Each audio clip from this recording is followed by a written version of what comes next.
Nancy, welcome back to the show. Thank you so much. It's my pleasure to be here. Awesome. So we know you're the best in the business when it comes to helping buyers, but we want to talk about selling today. Yeah. And so I'll play, potential seller here. Mhm. I come to you. I want to sell my home. What are you saying to me first to start this process? First thing I'm saying to you is let me come see your home let's figure out a valuation. And if you need to do anything to upgrade it or change it, don't spend a dime till I get there. We want to get you best return on investment, right? Hmm. So it's a big deal. I get people that come to me and say, "Oh, I just put an all brand new carpet and it's white." And I'm like, no, please." So come to a realtor that you trust first. I'm happy to come. There's no obligation, but ask those questions before you spend all that money. Absolutely. So yeah, talk about getting a house ready to be sold. What are you looking at when you walk in the door? Right. So when I walk in, I'm really looking for flow and materials, right? So the consumer these days are very HGTV minded. They want Right. everything to look fabulous. And they expect, I always say, even at $150,000, they expect granite and stainless steel. So let's try and meet those expectations as best we can. We don't need to go there, but we want sunshine. So lots of heavy curtains and things like that have to be opened up. Always say sunshine sells. And then you want to declutter. You want to make room for other people's families and memories, picking up carpets, kind of lightening up, almost like a spring cleaning, if you will. And I'm Mhm. going to tell you, curb appeal is one of the biggest things. You walk up to a door, if you see spider webs and bird droppings and dead plants, people are like, what's going on here? Even just a doorbell that's broken. And it's like, I never got it fixed. We need No. to get it fixed. Little things like that mean a lot. It's amazing. So, Awesome. So now let's talk about moving into pricing a house. Talk about how you think about pricing a house. Someone might come to you with an idea of what they think it's worth. What do you do with pricing?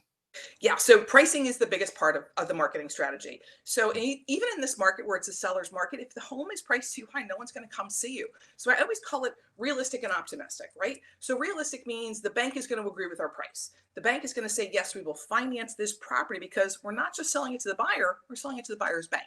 That's a huge piece of this. And so when we're looking at this, I say, look, here's what I know we can get on an appraisal. We want to make sure financing is going to happen. Selling the house is going to happen. Let's figure out the rest of the pieces. There's a lot more that goes into it. And optimistic is, well, your house is maybe well above the average. So let's maybe price it a little bit higher, but we still have to be mindful of how it's going to appraise. So I always tell people, look, I'm happy to try higher if that's really what you're thinking, but I'm always going to give you that realistic number. My word is my bond. And I want you to know what you can walk away with and plan to spend when you're looking for your next home.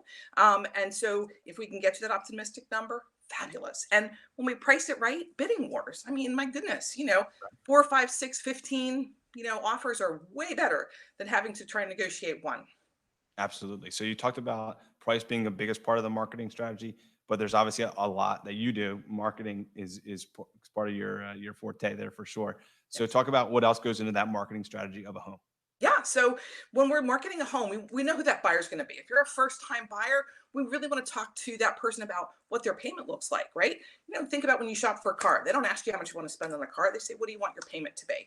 So the Right. first time buyer is really navigating this for the first time. And so they know what their rent might be, or they know what they can possibly afford. They've looked at that. So we're going to talk about marketing to that person with a payment plan and say, look, if this is what this looks like, by the way, here's the other costs and fees that go into buying a home, right? So for the seller, and a lot of times the first time buyer, they have great jobs, but they might be a little cash poor. So we have to say to the seller, they may ask for seller's concession. What does that mean? Well, that means they might ask for something that to help with closing costs. And we can talk Yeah. about that. It's a very confusing topic for many, but it helps first time buyers who have great credit, great opportunities with money, just they haven't saved a lot, right? Mhm. It happens. We tell them no more Starbucks. kind Yeah. Right. right. But so and then move up buyers, they want a forever home. So when you're looking at someone who says, moving into my forever home, I want to have the prom coming down the stairs, maybe my daughter's going to get married in the yard, everybody's going to come to my backyard for the family holidays or my dining room. And so we want that home to again represent what those opportunities look like: decluttered, nice open sunshiny spaces, buffed up as best they can be, right? So if there's something we can do, paint is a huge deal with buyers, believe it or not. I always say to people like, they could paint it themselves. And I'm like, most people, they want to walk in with their toothbrush. And so that move up buyer oftentimes is a very busy family. Both Yeah. parents work, kids are being run around everywhere. And so they want to walk in and go, I'm home. This is fabulous. I just have to move in. So with those people, we're marketing to the very busy families and having everything done for you. So as a seller's agent, we're telling people this is the place you want to be to raise your family, right? And we take all those obstacles away. So it depends on what you're doing. Then there's investors. I mean, in this market, oh my goodness, investors are coming out of the woodwork.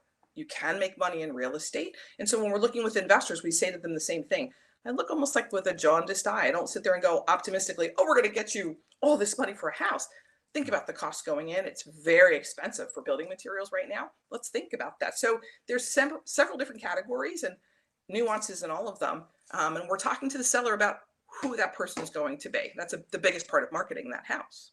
Absolutely. And now, right now, specifically, right, sellers need to be ready to sell their home, right? Because it's happening fast and furious. It Talk is. about, only serious sellers in a market like this, right? So I will say this, we get sellers that are like, look, if I can find the right house, I want to sell my house. Mm. This becomes the biggest obstacle in a low inventory market. Well, where do you want to Right. go? If you're staying here in Jersey, yep, it's a bit of a challenge. And there is new construction, but that's taking longer than it should, right? Supply chain's a problem. So we tell people, look, we do actually tell people we can negotiate staying in that home a bit longer if you're selling your home. But yes, you want to be mentally cleared out. I always say, listen, when I sell your home, you're going to have to pack your things anyway. Am I taking? Is it staying? Is it going? Get rid of things now, pack and be ready, right? Mhm. For all those things that are not necessary to live in that home. But the sellers now, the biggest complaint I get is, I would sell my home, Nancy, but I have to find one. So I tell them, Yeah. get ready, right? Let's get the house ready, decluttered, ready for on the market. Let's get your open house rolling, and then we'll take you out to start looking at properties, and we'll figure it out. I mean, I've had sellers sell their homes 3 times above asking price before they found the right Really. property, right? So that's all part of the magic of what we do, right? Absolutely. Because the timing has to work still. Absolutely. So talk about these offers come in, right? So you're probably getting a few different offers. You talked about maybe 15, right? Talk Yeah. about how you evaluate offers with the seller and how that process works. So this is interesting. This is probably the biggest topic I've had to deal with lately because you get agents, that are thinking, well, steer them towards my buyer, move them this way. And I get even people in other positions going, help me get them here. Well, here's the thing, the seller, it's their home and their largest assets. I want them to make the decisions themselves. This is a Got it. big part. And steering, by the way, is illegal, right? So I can't push somebody towards something. I look at it at an offer and say, let's look at it. Is there strong financing? Is their lender local, right? So a lot of times Quicken Loans or Rocket Loans, these guys that are national, you Yeah. pick up the phone and get a different person every time. They're not accountable to you, the seller or the buyer rather. So they're not going to be accountable to me. So I call the lenders and fully vet. Look, if this goes below, if the appraisal doesn't work out, can they make up the difference? Let's look at how strong they are. A lot of times we get love letters, we get stories about the buyers, love your home, looking forward to imagining my family here. My sellers see all of it and they decide. The thing that I have learned in my 16 years, if I pick the wrong pony, the wrong buyer, and something falls apart, it is my fault. And Yeah. things do get dicey. If I want that seller, it's their money, all of it. So I want them to make those decisions. But we literally do a spreadsheet. Here's all of the information. We've talked to the lender. People have been very forthcoming. If they're not forthcoming, then it becomes well, maybe they won't be forthcoming if something goes sideways. So you want to Right. look at how professional the people are on the other side as well. So all of those things are shared with the seller, and the seller ultimately makes the decision. Got it. And so when you accept that offer, talk about what comes right after that. Like, Oh, offer accepted, yeah. excitement, but there's still a lot of work to be done, right? There is. So a lot of sellers are like, great, sold, awesome, thanks. And I'm like, no, no, no. So we have to go to contract. Contracts have to get signed by buyer and then seller. And then there's this 3-day attorney review, business days in the state. So we had homes that sold on Thursday and Friday, went to contract. And I'm like, no, no, no, we're going to keep showing the property because during attorney review, buyer or seller can change their mind for no Mhm. reason. You can just say, change my mind, got buyer's remorse, right? So that's the first piece of it. Then the inspection period is up to 2 weeks, and we help navigate that. The sellers need to be out of the house, give the buyer and the inspectors full unfettered access to the house. They're buying your home. You want to make Right. that welcoming if you can. Sometimes put on a pot of coffee and put out donuts, not a bad thing, right? Right. Because they're picturing being in that home. They're taking measurements. They're excited. The inspection comes back, and in this market, it's different. We're not seeing people asking for everything in the kitchen sink, but honestly, it's still about if there's a structural defect with the home, it has to be dealt with, and an uneasy, uncomfortable conversation with the seller, but I'm all about, listen, this is just how it works. So navigate the home inspection process and how the repairs are handled or credits. And then we're setting up for closing. So title report's been done. People are looking at, and we've had a lot of issues lately with banks that were not loans that were not paid off appropriately. So much Right. paperwork with all the refinancing and consolidation of banks. And so title work's actually important. I get people and they're like, yeah, I don't have to look. And I'm like, oh yeah, you do. If there's an issue, we need the Yeah. time to fix it. Right. So title work. And then of course, coordinated closing. So I even have sellers now that are like, well, I get to stay in like 2 weeks after closing. I'm like, not if we didn't negotiate it. Like you No. need to be out of that house when that buyer comes for their walkthrough to close, or you're not closing unless it's been discussed. So there's a lot that goes into it, and all along the way, there's a lot of discussions and hand holding and emotional. That the biggest piece, again, I always say, is the therapy side of this, because Right. if you're upsizing as a seller and you're moving into your forever home, oh my gosh, the coordination is crazy. And if you're downsizing, the memories and the emotions, it kind of catches people off guard. But it happens. And you're here for them for sure. Yeah, Talk absolutely. about just real quick about closing itself, closing day, things that seller needs to be prepared for, and things like that. So closing day, it's funny because a lot of people, they come into my office, which is kind of a fun place to be. But I Right. always say it's like a denim walk because people are like, "What's going to happen?" It's like, yeah, the buyer's going to sign a zillion papers. You're going to have to sign, the deed, a little paperwork for the government, and some affidavits, and then you're out. And so you sit there and watch someone signing their life away. I mean, as a seller, you have much less paperwork. Oftentimes, I have sellers, especially in a bigger home, they're giving all the warranties. Here's all the things that we did. Here's the suppliers we've used. It's cool, but the house needs to be empty and clean. Broom clean is the term. Yep. And then to be there, on time with a smile on their face and be patient. Things always happen somewhere in the transaction. Hopefully, by the time we get to closing day, it's smooth. A lot of those kinks have been worked out, and you're sitting there, kind of making chit chat, small talk, having some coffee. And oftentimes, especially with sellers, they're like, "Oh my God, I'm a mess. I'm so sorry. I just, there was much more than I thought.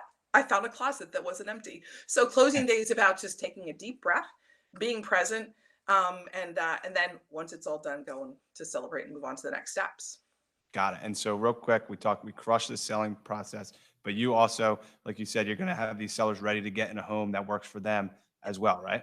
Yeah, yeah. So this is the really important part. I get so many sellers, especially now, they've been waiting for this market to correct. And they built these homes in 2004, 2005, make mansions, and they're downsizing, and they're finally able to get enough money out to really get out and make it and move on. And those people are having a hard time finding single story homes. They don't not necessarily ready for retirement. They still want to stay near family. So it becomes creative. Mhm. And but when you're out there, it's not just the homes that are on the MLS or on Zillow that are available. We actually have a pretty good network of people that are getting ready or preparing things. And so, by sitting down and saying, look, let's look seriously at what you're looking, let's look what's on the market, and then kind of hone in and say, look, I have a pipeline, some opportunities here. Let's look at what that looks like and see if any of that makes sense, so that we can find something that times out for you. And we hook them up with contractors that we know have a really good reputation that can make the modifications necessary. And so making sure that they have a safe place to land. I mean, listen, 40% of our clients are moving out of the state, unfortunately. Right. So there's a lot of them moving out of state. We help coordinate with agents on the other side there too. Awesome. Nancy, thank you so much for joining us. Like I said, we crushed this selling process. It's super informative. And anyone who wants to, where can they contact you? Where can they come to you to sell their home and find their future home? Absolutely. So right on Main Street, Mullica Hill, SouthJerseyTeam.com, or call. Please just give a call, 856-478-6562. There is never any pressure. It's about answering questions, seeing where you are in the process, and then helping you get to next steps. Awesome. Nancy, thank you so much for joining us. We really appreciate it. Thank you so much for your time. It was my pleasure.